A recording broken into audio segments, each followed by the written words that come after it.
Откуда ты? С прогулки, няня. До чего же было красиво. Сначала вокруг все было серым, но потом все стало розовым, желтым, зеленым, как на цветной открытке. Нужно вставать пораньше, няня, чтобы увидеть мир без красок. Я встала, когда еще было совсем темно. Пошла в твою комнату посмотреть, не сбросила ли ты с себя во сне одеяло. Глядь, а постель пуста. Сад еще спал. Он и не подозревал, что я им любуюсь. Как красив сад, когда он еще не думает о людях, правда, няня? Ты ушла. Я побежала к дверям, ты оставила их полуоткрытыми. Поля были мокрые от росы и чего-то ожидали. Все кругом чего-то ожидало. Я шла одна по дороге, звук моих шагов гулко отдавался у меня в голове. Мне было неловко, потому что я прекрасно знала, что ждут не меня. Тогда я сняла сандали и осторожно проскочила в поле, так, чтобы она меня не заметила. Придется тебе вымыть ноги, прежде чем ты снова ляжешь в постель. Я больше не лягу. Ты встала еще в 4 часа, даже 4 не было. Правда, няня, было еще утро. Наверное, если каждое утро вставать так рано, наверное, будет так же приятно выйти первой в поле. Правда, няня? Утро? Была еще ночь. Ты думаешь, обманщица, я так тебе и поверю, что ты была на прогулке? Отвечай мне, где ты была? Правда, была еще ночь. Только я одна в полях и думала, что уже утро. Ты мне зубы не заговаривай. Я тоже была девушкой, я не была тихоней, но не такой упрямой. Где ты была, бесстыдница? Я не бесстыдница. Ты была на свидании. Или, может, станешь отказываться?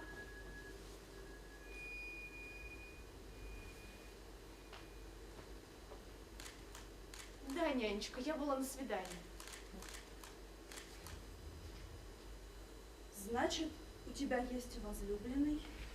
Да, нянечка, у меня есть возлюбленный. Бедняга. Красиво, нечего сказать.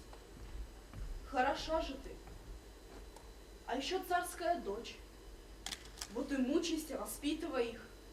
Ты же была не такой, как другие. Не подкрашивала губки, не вертелась вечно перед зеркалом, не пыталась обратить на себя внимание. Я себе говорила, Господи, эта девочка совсем не кокетлива.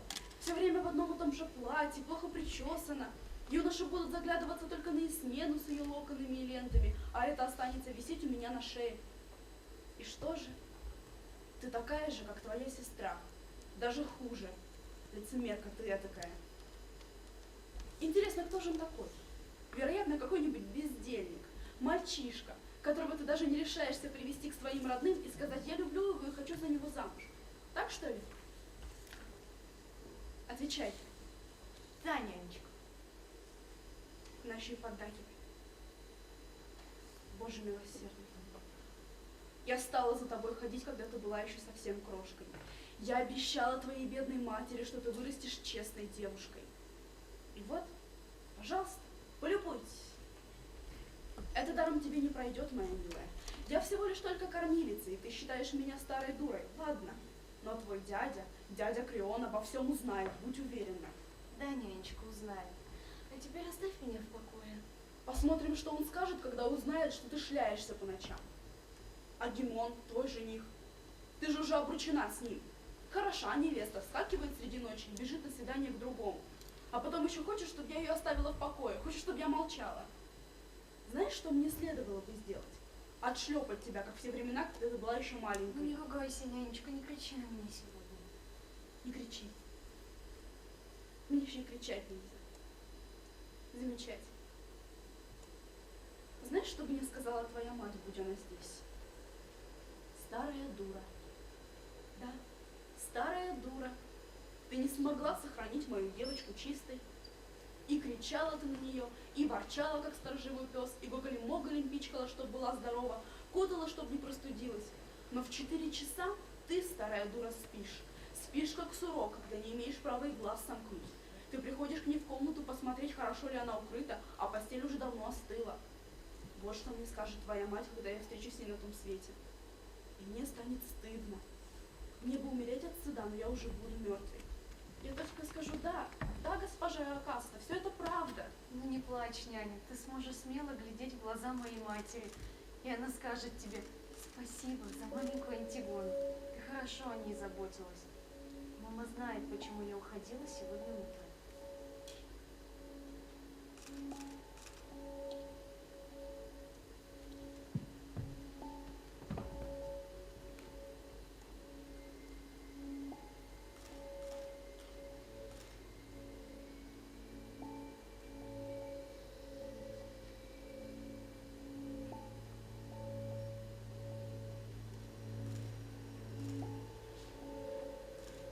Так у тебя нет другого возлюбленного? Нет, нянечка. Ты что, издеваешься надо мной? Постыдись, я уже старуха. Ты всегда была моей любимицей, хотя характер у тебя отвратительный. И смена была послушнее, но мне казалось, что ты меня любишь больше. Но если бы ты меня любила, ты бы мне сказала правду. Почему твоя постель была пуста, когда я сегодня пришла подоткнуть одеяло? Мое румяное яблочко. Мое доброе румяное яблочко. Помнишь, как я натирала тебе щечки, чтобы они блестели? Старенькое, сморщенное яблочко. Нечего лить свои слезки по пустякам. Я чиста, у меня нет другого возлюбленного, кроме моего жениха Гимона. И я тебе могу даже поклясться, что у меня никогда не будет другого возлюбленного. Побереги свои слезки, няня, и тебе еще понадобится. Когда ты плачешь, я снова чувствую себя ребенком. И сегодня я не должна чувствовать себя ребенком. Ты уже встала? Я заходила в твою комнату. Да, я уже встала. И это туда же. Вы что, обе с ума посходили, поднимаетесь раньше служанок? Разве пристало царским дочерям разгуливать натощак? Еще и не одеты. Мне же за вас попадет. Ну не ругайся, няня, ведь уже скоро лето. Нам совсем не холодно. Лучше свари кофе. Мне станет лучше, когда я выпью чашечку кофе. Голубка, у тебя от голода уже и голова кружится. А я, старая дура, ворчу, вместо того, чтобы напоить тебя горячим.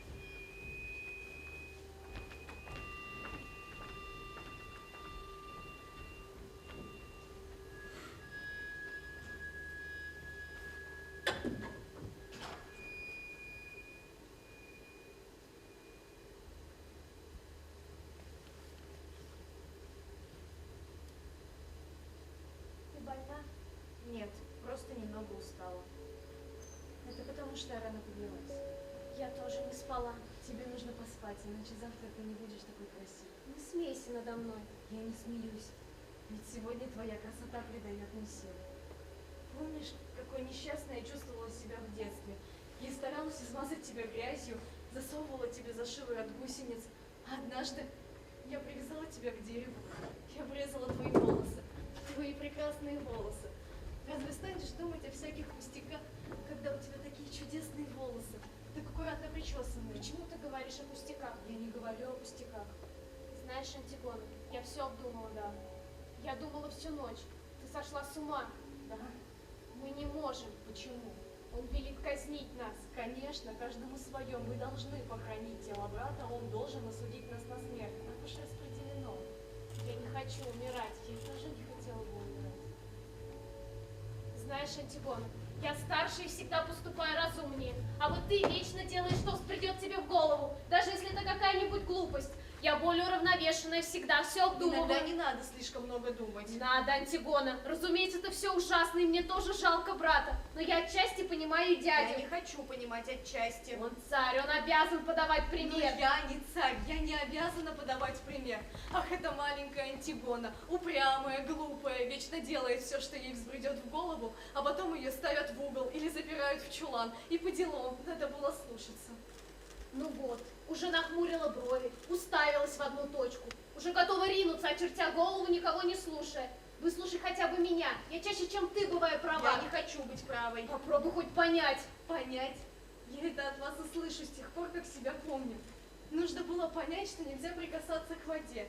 К прекрасной холодной воде только потому, что она может пролиться на пол.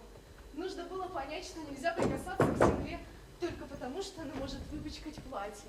Нужно было понять, что нельзя съедать все сразу и отдавать нищему у дороги все, что у тебя в карманах. Что нельзя бежать на перегонки с ветром, пока не упадешь. И И купаться рано утром или поздно вечером как раз тогда, когда хочется. Понимать, всегда понимать. Я не хочу понимать. Может быть, я все пойму, когда состарюсь. Если когда-нибудь состарюсь. Он сильнее нас, Антигона, он царь. Все в городе думают так, как он.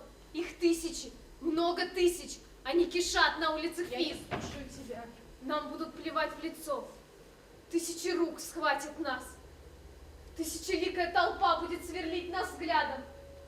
А когда нас повезут в повозке к месту казни, их ненависть, их смрад, их насмешки будут преследовать нас всю дорогу. А на площади стеной станут стражники в жестких воротничках, с грубыми, чисто вымытыми руками и с бычьим взглядом. И ничто не поможет. Ни крики, ни мольбы. Они будут делать все, что им прикажут, как рабы, не задумываясь, хорошо это или плохо. А страдания. Ведь нам придется страдать, испытывать боль. Она будет становиться все сильнее и сильнее. Нам будет казаться, что она достигла своего предела. Но она будет все усиливаться, как пронзительный крик, который становится все резче. Ой, я не могу. Не могу. Как хорошо ты все. Я думала всю ночь, а ты? Я тоже, можешь не сомневаться. Знаешь, я не храброго десятка. Я тоже, и что ж с тобой? Разве тебе не хочется жить?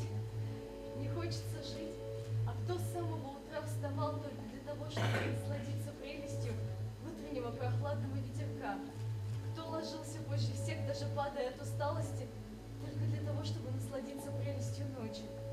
Кто в детстве плакал от того, что нельзя сорвать в поле все цветы и переловить всех зверюшек? Сестренка, Нечего ко мне ласкаться. Сейчас не время, обнявшись, хныкать. Ты думаешь, что можешь отступить только потому, что боишься смерти?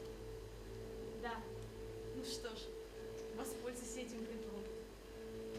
Антигон, умоляю тебя, пусть мужчины верят в высокие идеалы, умирают за них, но ты же девушка. Девушка, разве малая плакала из-за того, что родилась девчонкой? Счастье так близко, тебе всего лишь нужно протянуть руку, и оно твое. Ты помолвлена, ты молода, ты красива. Нет, я некрасива. Ты красива не так, как мы, иначе.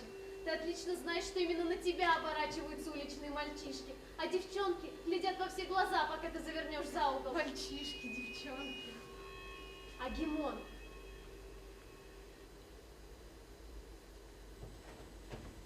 Сейчас я поговорю с Гемоном, и с ним тоже все будет покончено. Ты сошла с ума. Что бы я ни делала, ты всегда называла меня сумасшедшей, даже когда мы были детьми. Иди приляг с ним. А ты? А я все равно не могу уже ничего сделать.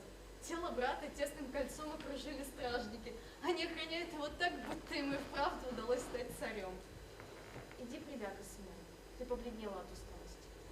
Я же смогу тебя убедить, правда? Смогу тебя убедить. Ты выслушаешь меня еще раз. Да, я выслушаю тебя еще раз. Я всех вас выслушаю. А теперь иди приляг.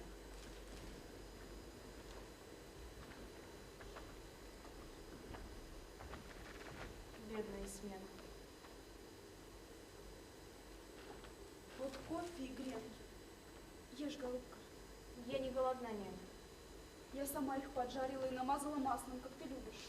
Какая ты милая нянечка. Я буду только глоточек кофе.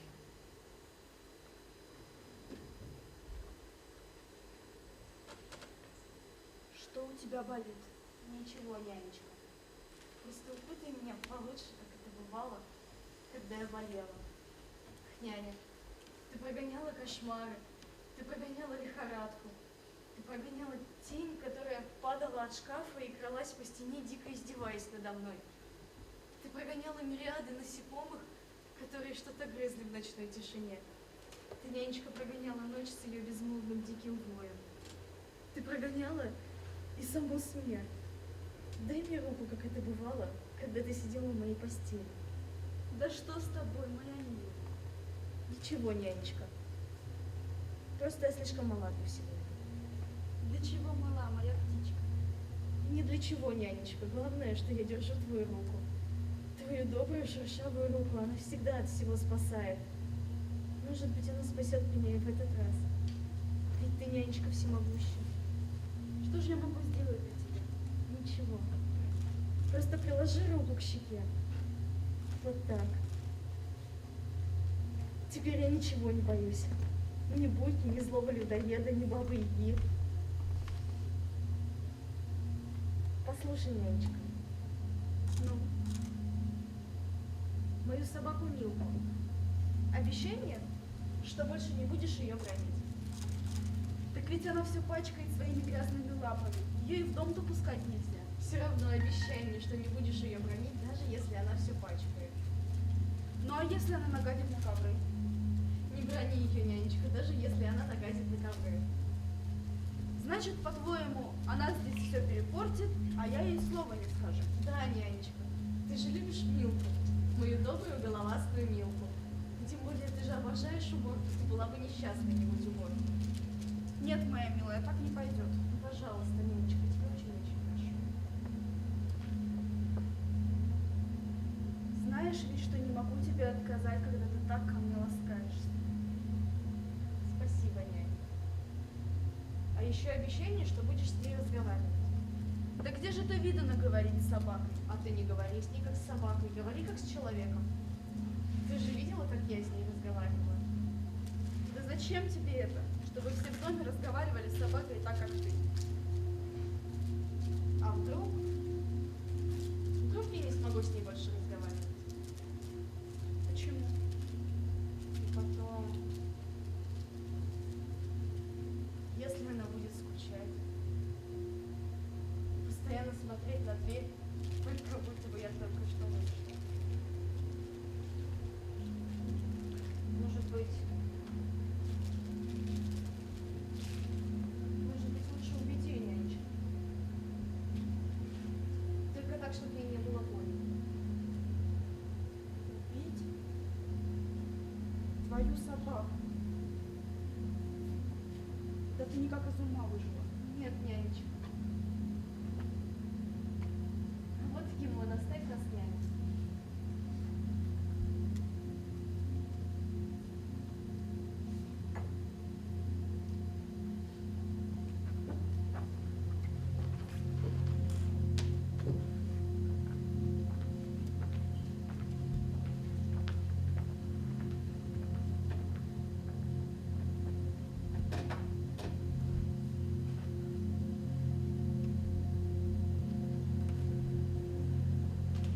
Прости меня, Гимон. Прости, что ссорилась с тобой вчера вечером. Прости за все это. Это я была не права. Прости меня. Ты прекрасно знаешь, что я простил. Вас с тобой захлопнул. Еще не исчез запах, который жил. А я уже не помню. Кого ты стащила? Смена. Нужна помада. Красивое платье. Тоже у нее. И кого ты так? Милый мой, я скажу тебе. Вот только вечер пропал. Такой прекрасный вечер. Чего? Может быть, еще немало вечеров этих. А может быть и не будет. Немало размолвок. Счастье без размолвок не бывает. Счастье, да. Слушай, Гимон, Я слушаю. не смейся, будь сегодня серьезным.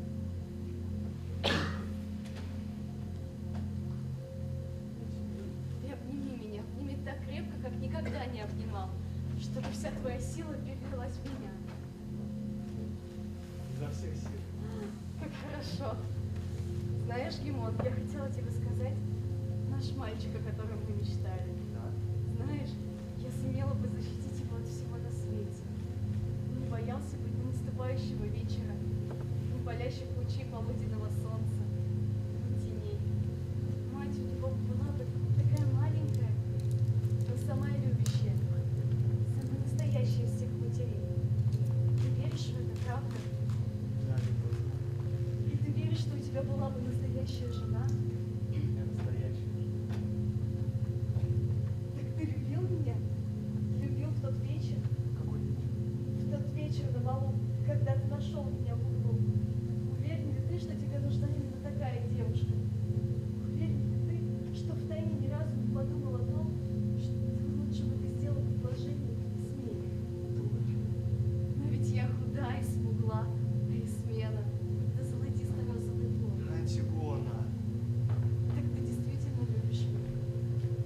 как женщина. Твои руки не лгут. Меня не обманывает запах и тепло твоего тела. Беспредельное доверие, которое я испытываю, склоня голову к тебе на плечо. Да, я люблю тебя как женщину, Антигона. Я сгораю от стыда, но сегодня мне нужно знать, когда ты думаешь о том, что я стану твоей, у тебя внутри как будто пропасть разверзается, будто что-то в тебе умирает. Да. И я тоже чувствую это. Знаешь, я хотела сказать, что была бы горда стать твоей женой, настоящей женой, на которую можно опереться, как на ручку любимого кресла, на котором отдыхаешь по вечерам, как на вещь, целиком принадлежащую тебе.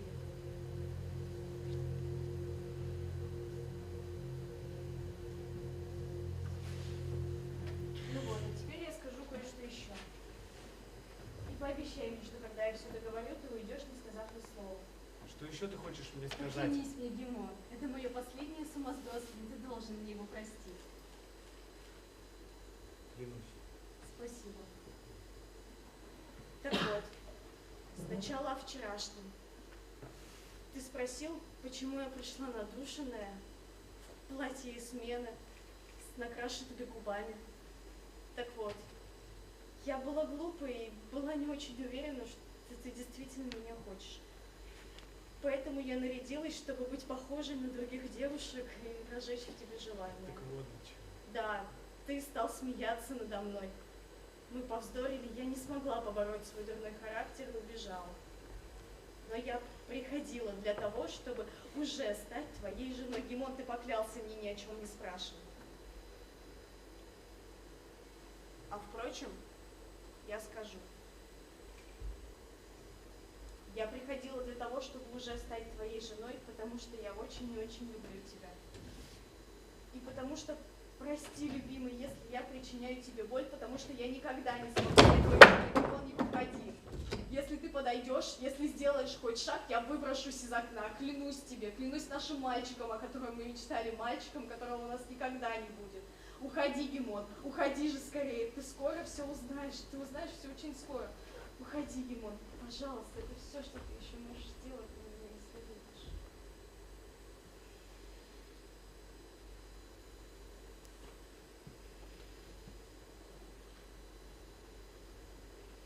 Ну вот, Антигона.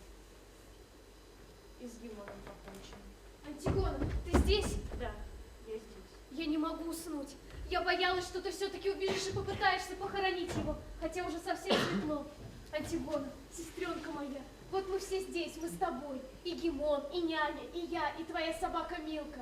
Мы живые, и ты нужна нам. А Поленик мертвый, он никогда тебя не любил. Он всегда был нам плохим братом. Забудь о нем, Антигона, как он забыл о нас. Пусть тело его останется без погребения. Пусть его зловещая тень будет вечно скитаться, раз так повелел Крион. Ты никогда ничего не боишься. Но ведь ты такая маленькая, Антигона. Останься с нами, не ходи туда ночью. Умоляю тебя.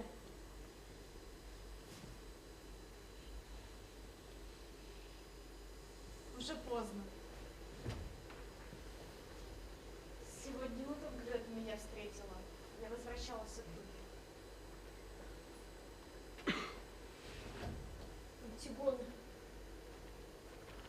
Антигона. Стражник, говоришь ты, один из тех, кто охраняет труп. Пусть войдет.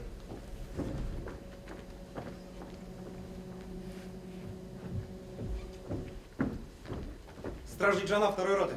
Что тебе нужно? Значит так, начальник. Мы бросили жребий, кому идти. И выпал мне...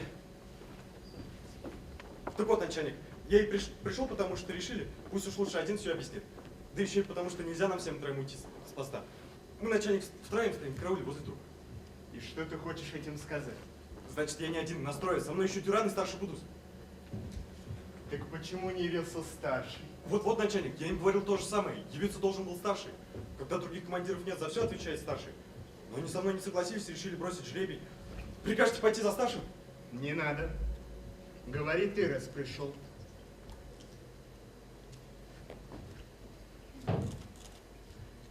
Я на службе 17 лет. Пошел в армию добровольцем. Награжден медалью 2 благодарности в приказе. Я на хорошем счету, начальник. Служу усердно, знаю только приказы. Командиры говорят, на этого же она можно положиться. Ладно, говори, чего ты боишься. По правилам должен был явиться старший. Правда, я сам уже представлен к повышению, но еще не произведен. Производство должно состоять в имя. Да скажешь ли ты наконец? Если что-нибудь случилось, ответите вы все трое. Хватит рассуждать над тем, кто должен был явиться. Ну так вот, начальник, труп.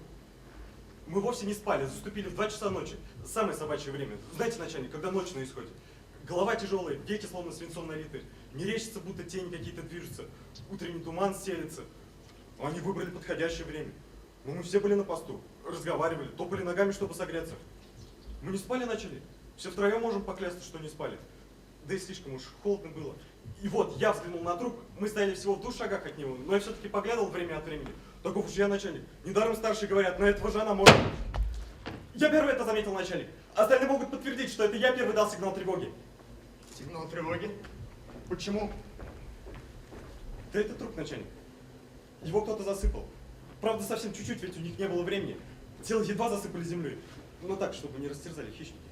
А может, это просто какое-нибудь животное рыло землю? Никак нет, начальник. Мы тоже сначала так подумали. Но земля была набросана сверху, все как полагается по обряду. Но кто осмелился? Кто посмел ослушаться моего приказа? Заметил ли ты какие-нибудь следы? Ничего, начальник.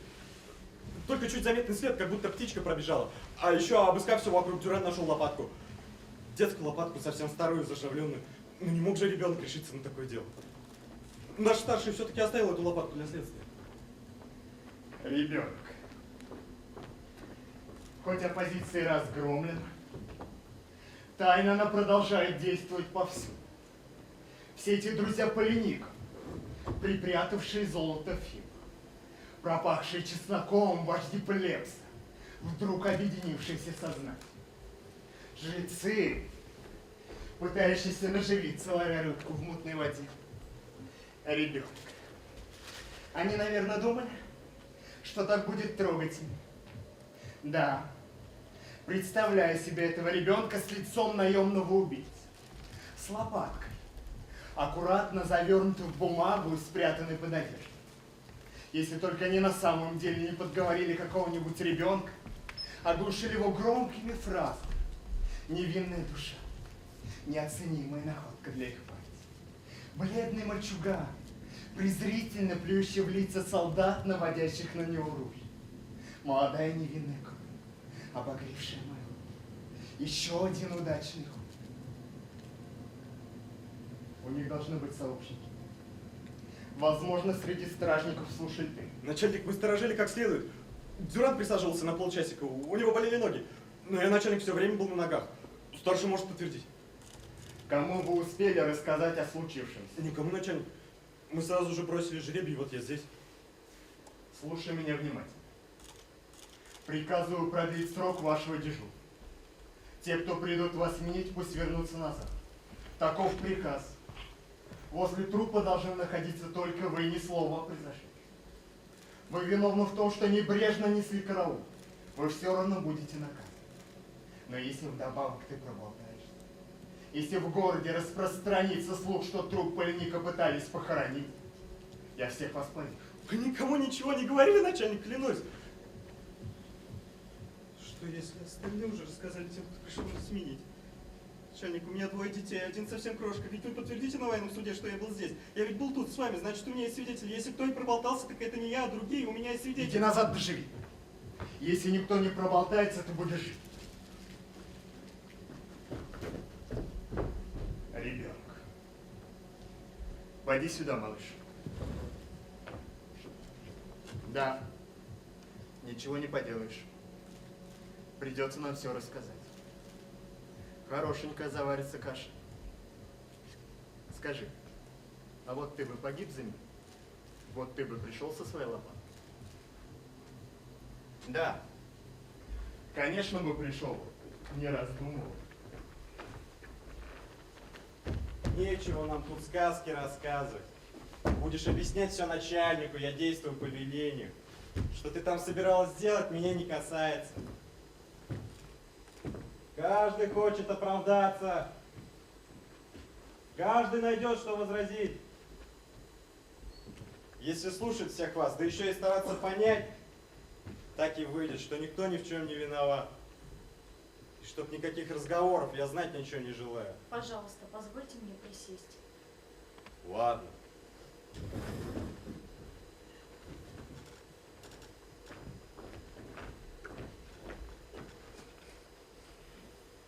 Что здесь происходит? Мы с караулом, начальник, я пришел с товарищами. Ну кто же охраняет тело?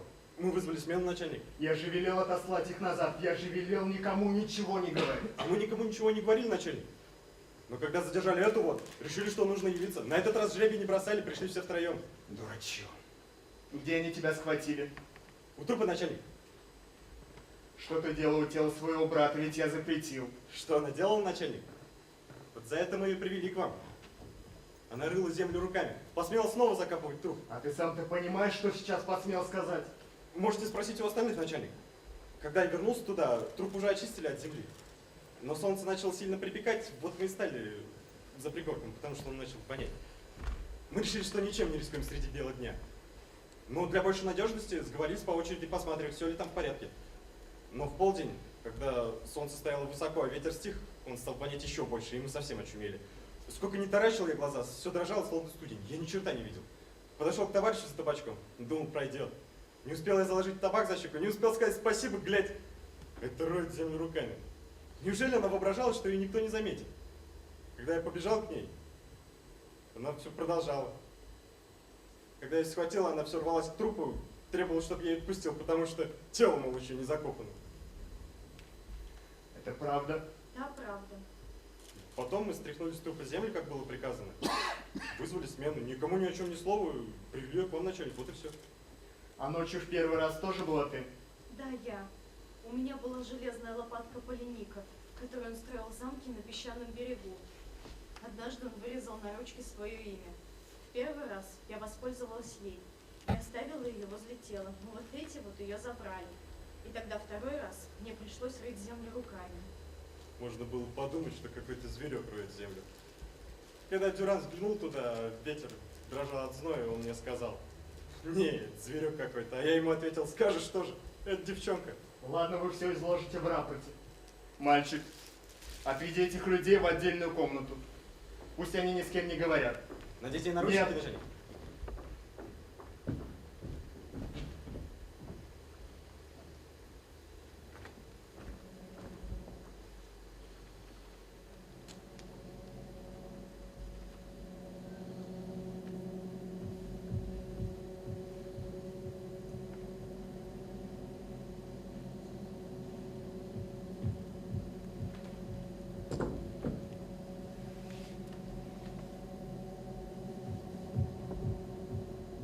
Ты кому-нибудь говорил о том, что задумала? Нет, А когда шла сюда?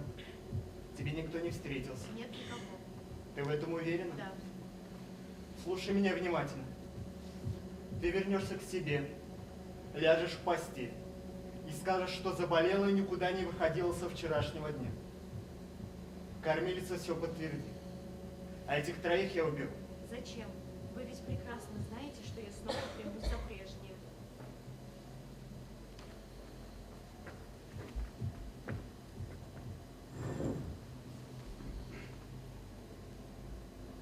Зачем ты пыталась похоронить брата? Это мой дом. Но ведь я запретил. И все же тени непогребенных вечно блуждают.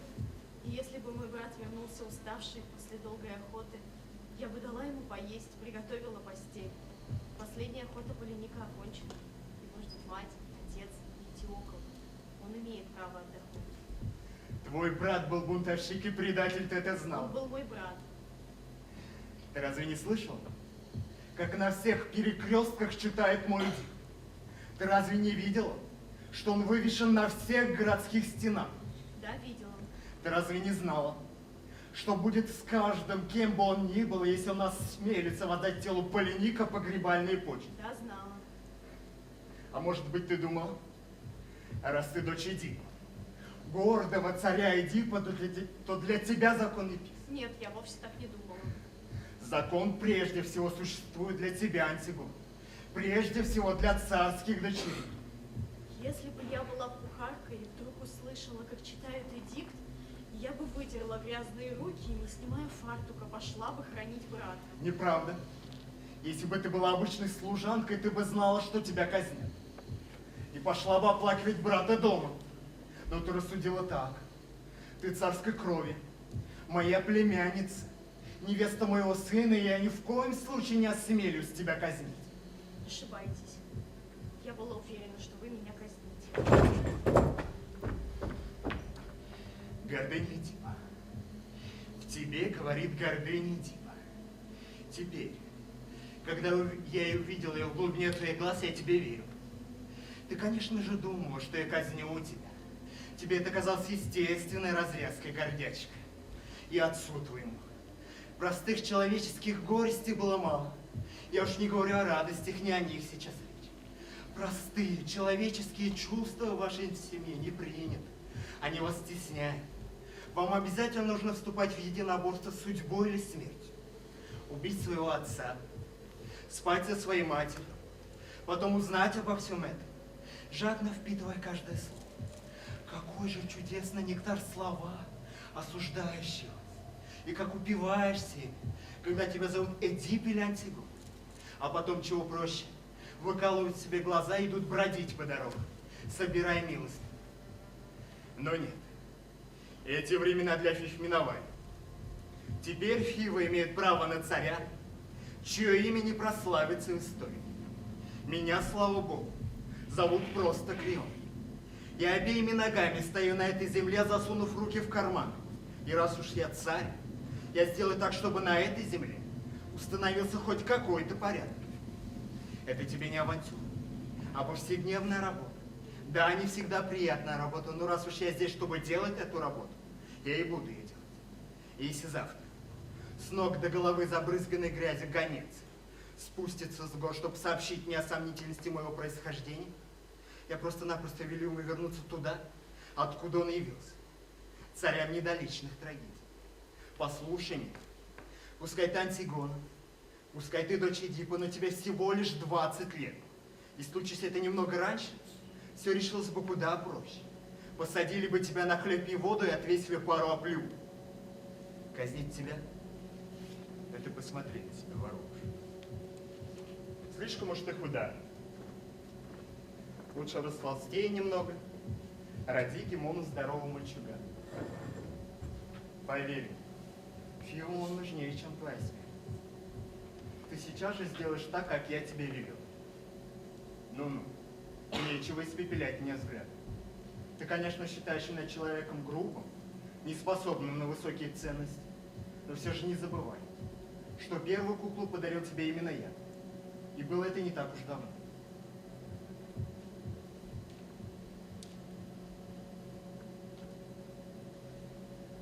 Антигона, эта дверь не ведет в твою комнату, куда ты пошла. Вы прекрасно знаете, куда. Что это за игра? Это не игра. Антигона, неужели ты не понимаешь, что если кто-нибудь из них узнает, что ты задумала, я буду вынужден тебя казнить. Но если ты замолчишь, безумного поступка я сумею спасти тебя. Но через 5 минут я не сумею этого сделать, ты это понимаешь. Я должна похоронить тело брата. Ты хочешь повторить свой нелепый поступок? Но у тела Полиника стоит стража, и даже если тебе удастся закопать тело, его все равно откопают. Ты это прекрасно знаешь. И что ты будешь делать? Обломаешь ногти и дашь себя снова схватить? Да, ничего другого я не знаю. Но я, по крайней мере, делаю то, что в моих силах. А делать надо то, что в твоих силах. Ты действительно веришь в погребальный обряд? Веришь, что тень твоего брата обречена на вечные скитания, если не посыпать его тело землей, не произнеся при этом обычную молитву жрецов? Ты, конечно, слышал, как жрецы читают свои молитвы. Ты видел, как эти старые, забитые служители, глотая слова, торопятся закончить церемонию, чтобы до обеда похоронить еще одного. Я видела. И неужели тебе ни разу не приходило в голову, что если бы в гробу лежал тот человек, которого ты любишь, ты бы взвыла от всего, ты бы закричала, ты бы выгнала бы их. Да, я думала об этом. При всем при этом ты сейчас рискуешь жизнью ради того, что я запретил проводить над телом твоего брата эту смехотворную церемонию. Церемонию, от которой тебе первой стало бы и больно, и стыдно. Ведь это же нелепо. Да, нелепо. Тогда для кого же ты это делаешь? Для тех, кто верит? Чтобы настроить их против меня? Нет, Не для них. Не для брата, то для кого же? ни для кого. Для себя.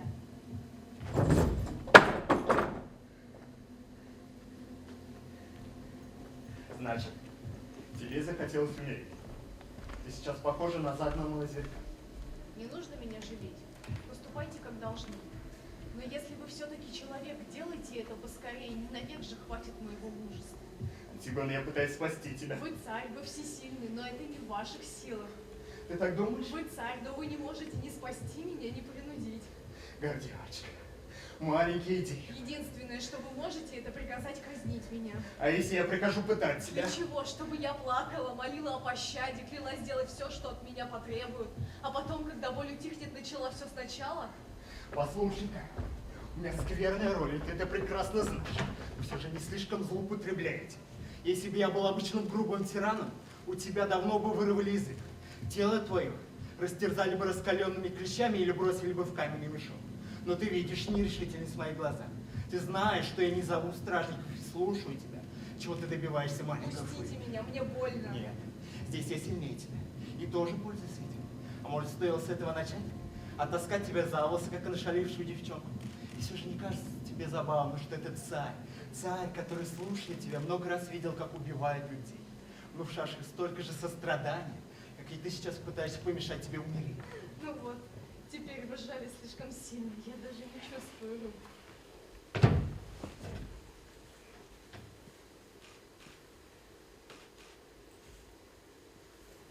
Одним богам известно, сколько дел у меня сегодня. На утро, после подавления бунта, дело у меня по горло, уверяю тебя. Но все же дела подождут. Я не могу допустить, чтобы ты стала жертвой политических неурядиц. Ты достойна лучшего.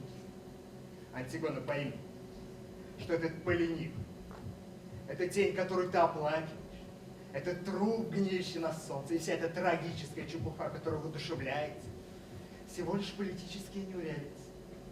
Конечно, я отнюдь не нежен. Я люблю, чтобы все было опрятно и чисто было. И ты не думаешь, что мне, как и тебе, противна эта падаль, гниющая на солнце. Вечером, когда ветер дует с моря, вонь уже доносится во дворец. Меня тошнит. Но я даже не велю закрыть окна. Да, это глупо. Это чудовищно глупо. Тебе-то я могу признаться. Но все же Фивы должны надышаться этим запахом. Ты же понимаешь, что если я думал только о гигиене, я бы давно приказал зарыть тело твоего брата. Но чтобы эти скоты, которыми я управляю, все уразумели, трупный запах, по крайней мере, месяц будет отравлять городской воздух. Вы отвратительны. Да, девочка, таково мое ремесло. Но если взялся за него, нужно поступать именно так. Так зачем же вы тогда за него взялись? Однажды утром я проснулся фиванским царем. Хотя, видит Бог, я меньше всего желал власти. Так надо было отказаться. Я мог отказаться, но я почему-то почувствовал себя рабочим, увиливающим от работы, и сказал «да». Ну что ж, тем хуже для вас. Какое мне дело до вашей политики, до вашей необходимости? Я-то ведь еще не сказала «да». Я могу сказать «нет». Нет всему, что мне не по душе. Я сама себе судья. А вот вы со своей короной, со своей стражей, вы одно можете — казнить меня, потому что ответили «да». Послушай Я могу меня. вас не слушать, если захочу, а вот вы жадно внимаете моим словам. И если не зовете стражу, то только потому, что вам хочется выслушать меня до конца. Ты меня забавляешь. Нет, я внушаю вам страх. Конечно, ведь легче оставить во дворце маленькую Антигону, живую и безмолвную. Вы слишком чувствительны, чтобы быть настоящим тираном. И поэтому вам страшно, что сейчас придется меня казнить. Какое отвратительное зрелище. Мужчина, которому страшно. Да, мне страшно. Мне страшно от того, что я буду вынужден тебя казнить. Я не хотел бы этого. Может быть, вы и не хотели оставлять тело моего брата без погребения, ведь не хотели же. Я уже все сказал. И тем не менее сделали это. А теперь, не желая того, вам придется казнить и меня. Да, именно так. Бедный Крион. Хотя ногти мои испачканы, сломаны. Хотя от страха у меня сосет под ложечкой. Хотя на руках у меня синяки, посаженные твоими стражниками, царствую я, а не ты. Ну тогда жалься надо мной. Нет, вы ответили да, и теперь вам все время придется платить.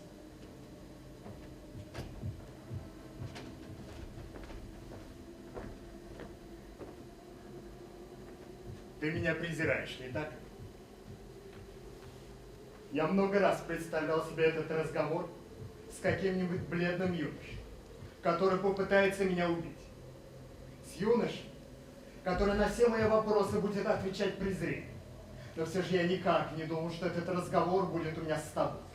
И по такому глупейшему поводу. Но все же выслушай меня в последний раз. Да, у меня скверная роль. Я буду вынужден тебя казнить. Но я хочу, чтобы и ты выучил на зубок свою роль. Ты хоть понимаешь, какую историю навек вписала свое имя? В какую? В историю Этиохла и Полиник, твоих братьев. Ты думаешь, что ты знаешь?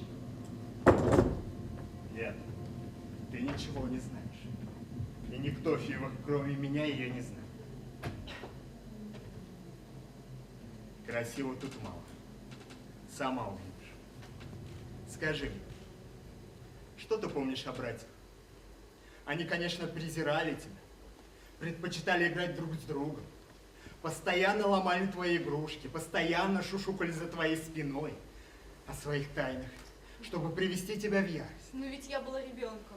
А потом ты, наверное, гордилась их первыми попытками курить, их первыми длинными брюками, а потом они стали исчезать по вечерам, стали настоящими мужчинами и совсем забыли о тебе. Но ведь я была девочкой. Ты, конечно, видел, как плачет мать, как сердится отец. Ты слышал, как твои братья возвращаются поздно ночью. Они проходили мимо тебя, хихикающие, расслабленные. От них разило вино. Однажды утром они только вернулись. Я увидела Полиника в коридоре. Какой он был нарядный в своей красивой одежде. Он окликнул меня: вот как ты здесь, и подарил мне большой бумажный цветок. И ты, конечно, этот цветок сохранил. И вчера, прежде чем отправиться закапывать тело брата, ты открыла ящик и долго-долго смотрел на этот цветок, правда? Откуда вы знаете? Бедная Антигона со своим бумажным цветком. Ты хоть знаешь, кем был твой По брат? крайней мере, я знаю, что ничего хорошего вы о нем не скажете. Бездушная скотина. Только и умеешь, что обгонять экипажи да тратить деньги в кабаках. Однажды я был при этом. Твой отец отказался заплатить за Полиника крупный проигрыш. А тот побледнел, грубо выругался, замахнулся. Это неправда. на него. И этот скот со всего размаха ударил твоего отца. На Эдипа было жалко смотреть. Он сел за стол, закрыл лицо руками. Из носа у него текла кровь, он плакал. А Полиник в это время закуривал сигарету в углу и ухмылялся. Это неправда. А ты припомни, тебе было всего 12 лет, вы его потом долго не видели, правда?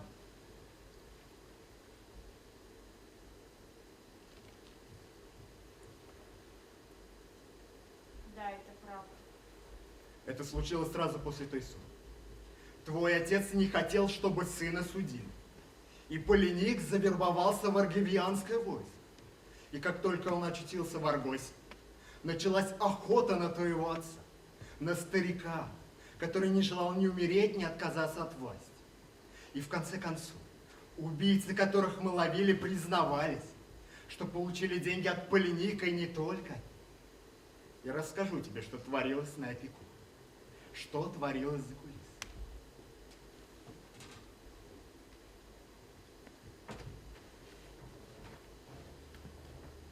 Вчера я велел устроить пышные похороны Этиокла. Этиокл теперь герой Фив. Он святой. Народу собралось видимо-невидимо. Старики с дрожью в голосе прославляли твоего славного брата, преданного сына Эдипа, благородного царя. Я тоже произнес речь. Жрецы участвовали в церемонии в парадном облачении. Все скопы. Были произведены воинские почести. Без этого нельзя было обойтись. Я не мог позволить себе такую роскошь иметь в каждом стане по отъявленному негодяю. Я расскажу тебе то, что знаю только я. Этиокл был ничем не лучше Полиник. Этот образцовый сын тоже пытался умертвить своего отца. Этот благородный правитель тоже хотел продать Фиву тому, кто больше даст. Этиоп, ныне лежащий в мраморной гробнице, замышлял ту же измену, за которую поплатился Полиник, ныне гниющий под солнцем. Только волей случая Полиник сделал это немного раньше. Они вели себя как мошенники. Обманывали друг друга, обманывали нас, и в итоге перерезали друг друга глотки, как и подобает мошеннику. Я велел найти их трупы в груди убитых.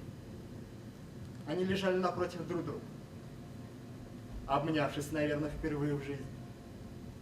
А потом по ним прошлась аргивианская конница. Антигон. Их нельзя было узнать. Они превратились в кровавое месиво. Я велел поднять труп, меньше обезображенный, чтобы произвести над ним погребальные почести. А второй оставил там, где она валялась. Я даже не знаю, кого из них мы похоронили. И мне на это совершенно плевать. Для чего вы мне все это рассказали? Разве стоило умирать из-за этой жалкой истории? Может быть, и стоило. Раньше я хотя бы верила. И что ты будешь делать дальше? Пойду в свою комнату. Антигон, не оставайся одна. Повидайся с утра с Гимоном. Поскорее выходи за него замуж. Да. У тебя вся жизнь впереди. Все эти наши разговоры просто пустая болтовня. Ведь у тебя есть такое сокровище, жизнь. Да. Все остальное не в счет. А ты пыталась спустить все это на ветер. Антигона, я прекрасно понимаю тебя. В 20 лет я поступил бы точно так же. Вот почему я так жадно внимал твоим словам. Я слышал издали времен голос юного Криона, такого же худого и бледного, и готового на самопожертвование. Антигон, поскорее выходи замуж и будь счастлив. Жизнь — это не то, что ты думаешь. Она проходит у вас молодых между пальцами. Вы даже не замечаете это. Так поскорее сомкни пальцы. Подставь ладонь, удержи ее. Тогда ты поймешь, что жизнь — это маленькое ядрышко, маленький комочек, который можно грызть, сидя на солнышке. Те, кто нуждается в силе твоего духа, скажут, что это неправда. Не слушай. Не слушай меня, когда я в очередной раз буду произносить речь над гробницей Этиопа. Жизнь — это любимая книга. Это ребенок, играющий у твоих ног. Это молоток, который уверенно держишь в руках. Или скамейка, на которой отдыхаешь по вечерам. Возможно, ты еще больше будешь презирать меня, но когда-нибудь ты поймешь, что жизнь — это все-таки счастье. Счастье. Жалкое слово, не правда?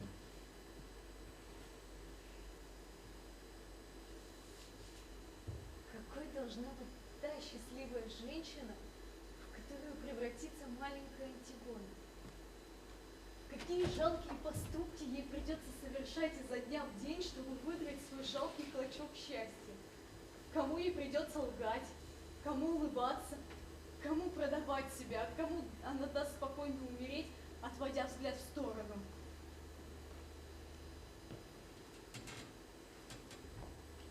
Ты сошла с ума, замолчи.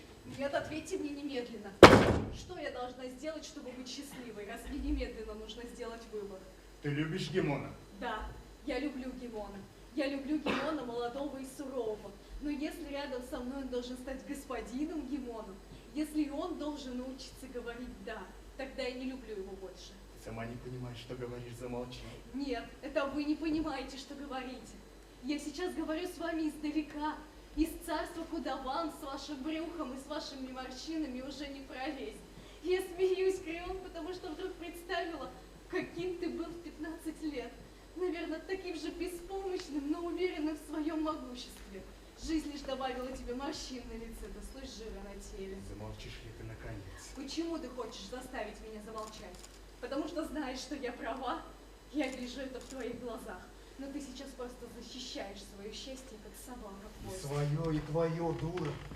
Как вы мне все противны с этим вашим счастьем, с этой вашей жизнью, которую нужно любить. А я не хочу довольствоваться подачкой, брошенной мне в награду за послушание. Я хочу, чтобы моя жизнь была полной, иначе мне не нужно ее совсем. Я хочу, чтобы мое счастье было таким, каким я видела его в своих детских мечтах. Или пусть я умру. Ну, продолжай. Ты говоришь, как твой отец. Да, я говорю, как мой отец.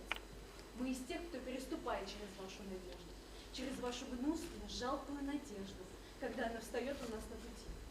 Замолчи. Если бы ты видела, какой ты была безобразна, когда говорила все это. Да, я безобразна. Все эти выкрики, резкие движения, будто нищенки дерутся.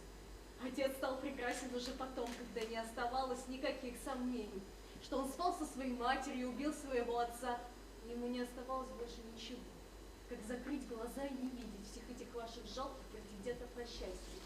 А вот вы действительно безобразны. Что-то безобразное притаилось в уголках ваших глаз и губ. Я приказываю тебе замолчать. Разве ты мне что-то можешь приказывать, кухарь? Ты правильно сказал, Крион, это кухня. У вас у всех лица кухарей. В гостиной полно народа, они тебя услышат, замолчи. Давай, Крион, открывай дверь, пусть они меня услышат. О, Господи, замолчишь. Давай, Крион, зови своих стражников. Антигона, Тебе что надо? Антигона, прости меня. Антигона, ты видишь, я пришла, я набралась мужества, я пойду с тобой. Куда ты со мной пойдешь? Чтобы ее казнить, вам придется казнить меня. Нет, и тебе. Но я не хочу жить, если ты умрешь. Я не хочу жить без тебя. Поздно. Тебе нужно было идти туда со мной сегодня ночью, карабкаться как мышь, а потом дать схватить себя как воровку. Ну так я пойду завтра. Слышишь, Крион? И она туда же. Кто знает, сколько еще людей пойдут за мной. Давай, тебе нужно пережить всего одну скверную минуту. Давай, Крион, зови стражников. Стража.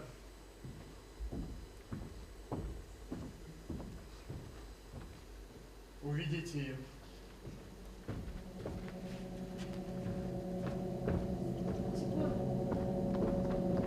Антигона.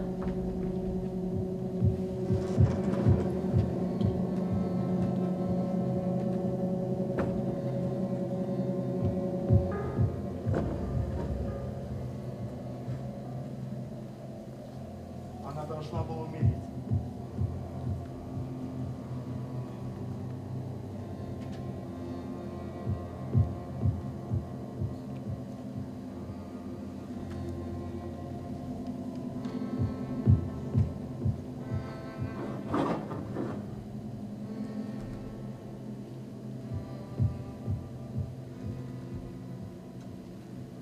Она должна была сказать нет и умереть.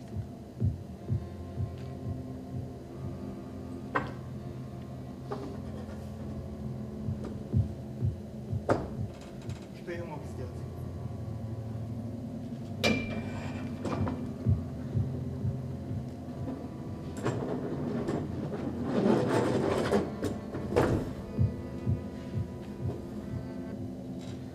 Обречь ее на жизнь? Отец! Забудь ее, мать. Ты обезумел, отец, пусти меня! Я испробовал все. Я клянусь тебе, я испробовал все. Антигона не может больше жить. Антигона покинула всех нас. Она не любит тебя. Ну, отец, ты слышишь, они уводят ее. Не дай ему вести ее, отец. Теперь она заговорила. Вся Фива знает, что она сделала. Я буду вынужден ее казнить. Пусти меня! Нет.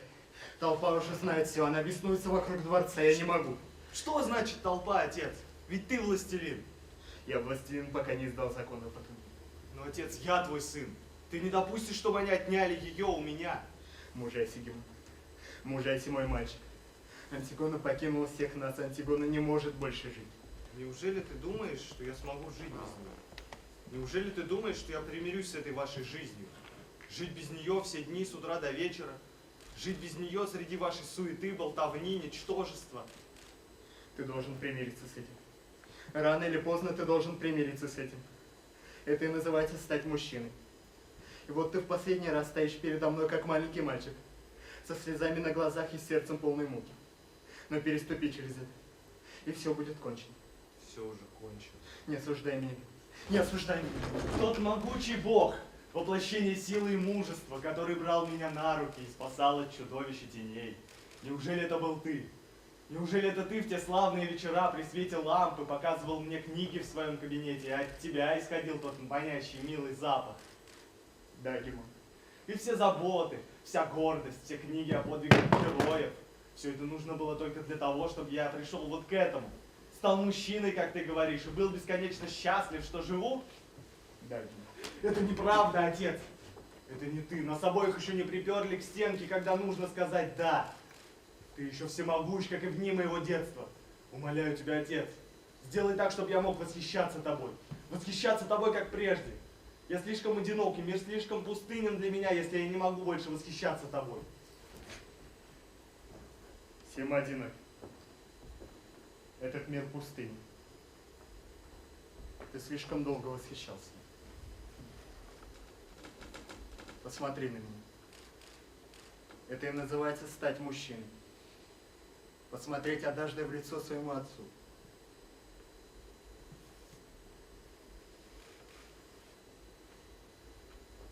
Антигон.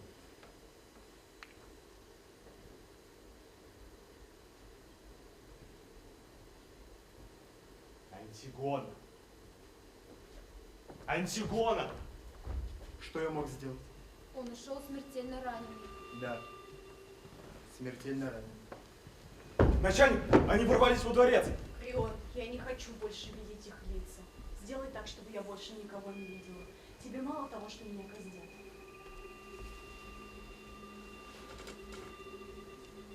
Стражи к воротам. Очистить дворец, а ты оставайся с ней.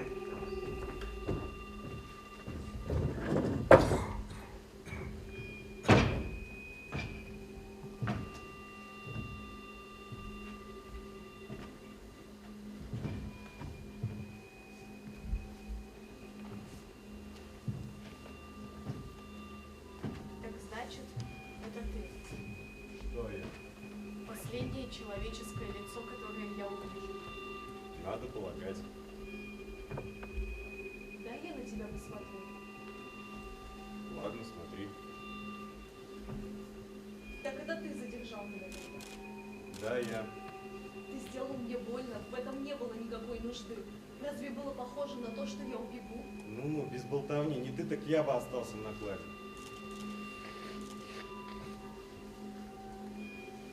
А сколько тебе лет? 39.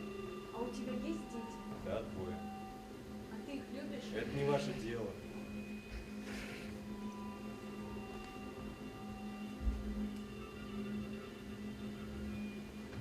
А давно вы в страже? С тех пор, как началась война. Я был сержантом и остался на сверхсрочно. Так, чтобы быть стражником, нужно сначала быть сержантом. Вообще-то да. Или хотел бы служить в спецкоманде. К примеру, если я встречу кого из новобранцев, он может не козырять. Ага, вот как. Да, заметьте. Обычно они все же козыряют. Новобранцы-то знают, что стражник не нижний чин. Ну, а платят, что нам, что в спецкоманде одинаково. Плюс еще полагаются наградные. Каждые полгода выплачивают жалование сержанта. Ну, стражник еще пользуется другими выгодами. Это квартиры, отопление, пенсия, наградные. Словом, стражник живет куда лучше, чем сержант-кадровик. Ага, вот. Да. Видали вы, как сержанты воротят нос от нас, стражников? Мы-то с ними уже давно на ножах. Не, ну у них, конечно, есть преимущество, их быстрее повышают в чинах. В известном смысле это верно. Стражники тяжелее проходят по службе. Но не стоит забывать, что бригадир у стражников это совсем не то, что старший сержант в армии. Послушай, Да? я сейчас умру.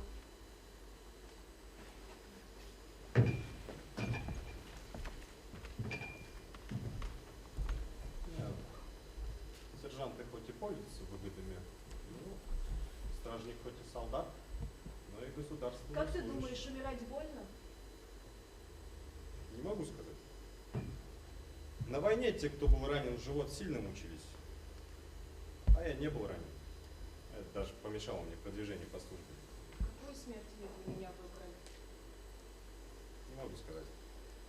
слышал только то, что осквернять город вашей крови никто не хочет. Поэтому вас замуруют. Живую?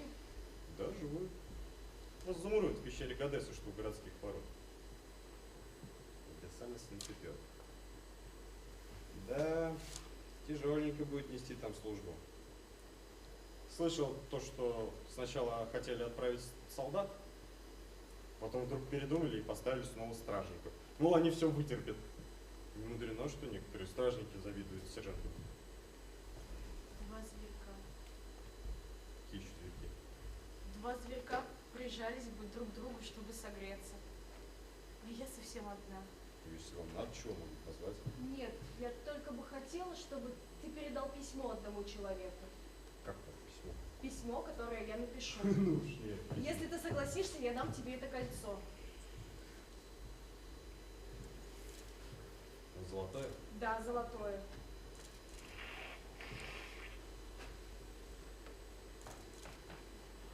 Понимаете, если меня обыщут, то военного суда не миновать. Знаете что? Может, я просто напишу в своей записной книжке своим почерком, а потом вырву страничку. Если своим почерком, то никто ничего не заподозрит. Твоим почерком. Как ты безобразный. Знаешь, если Хорошо, бери кольцо и пиши, только скорее, боюсь, что мы не успеем. Пиши. Любимый мой, я решила умереть, и ты, быть может, перестанешь меня любить. Ты, быть может, Креон был прав. перестанешь Это ужасно. любить. Я не знаю уже, за что умираю. Он Мне страшно. Постойте. Вы же хотите, чтобы я все это записал? На это нужно время. На чем ты остановился? И он был прав, это ужасно. Я не знаю уже, за что умираю. Никогда не знаешь, за что приходится умирать.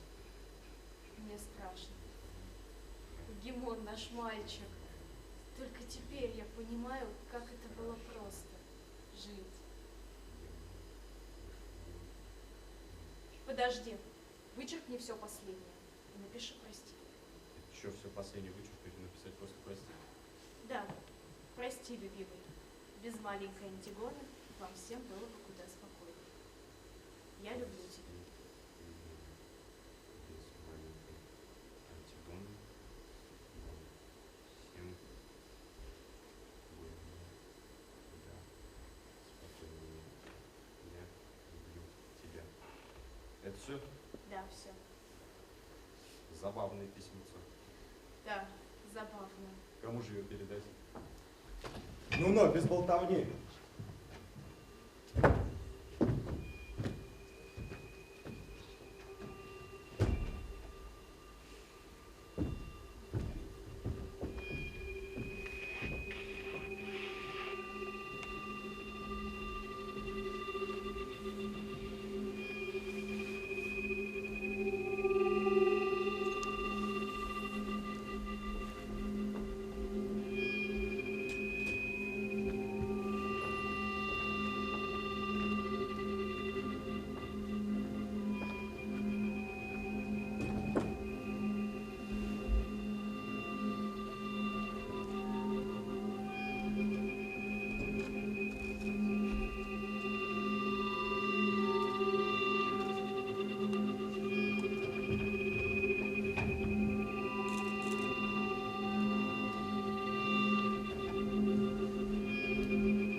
Я велел положить их рядом.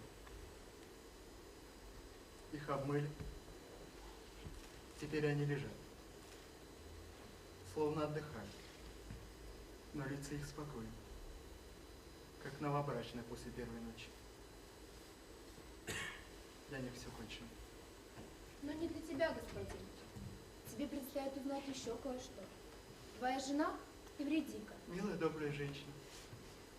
Всегда говорит о своем саде, о своем варенье, о своем вязании, об этих фуфайках для бедняков.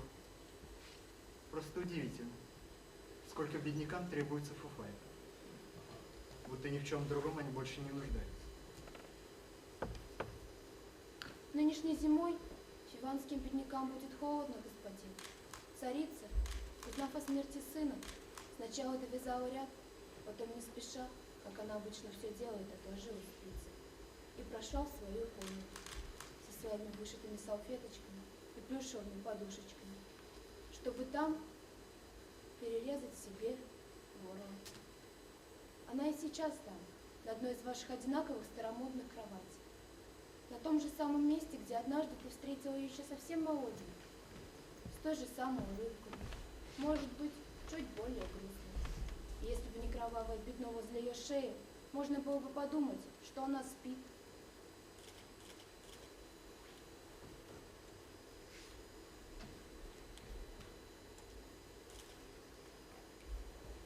И она тоже. Они все спят. Да. Тяжелый выдался день. Как хорошо должно быть уснуть. И теперь ты совсем один. Да. Да, совсем один.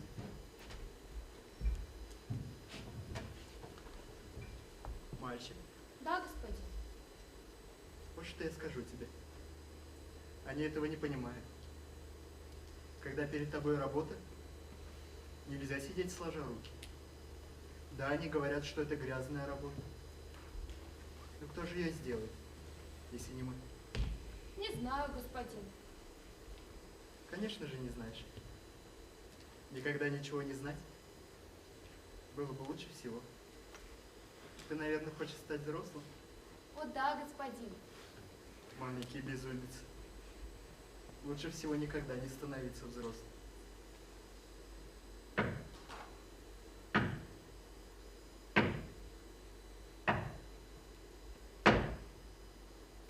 Пять часов. Что у нас сегодня в 5? Совет.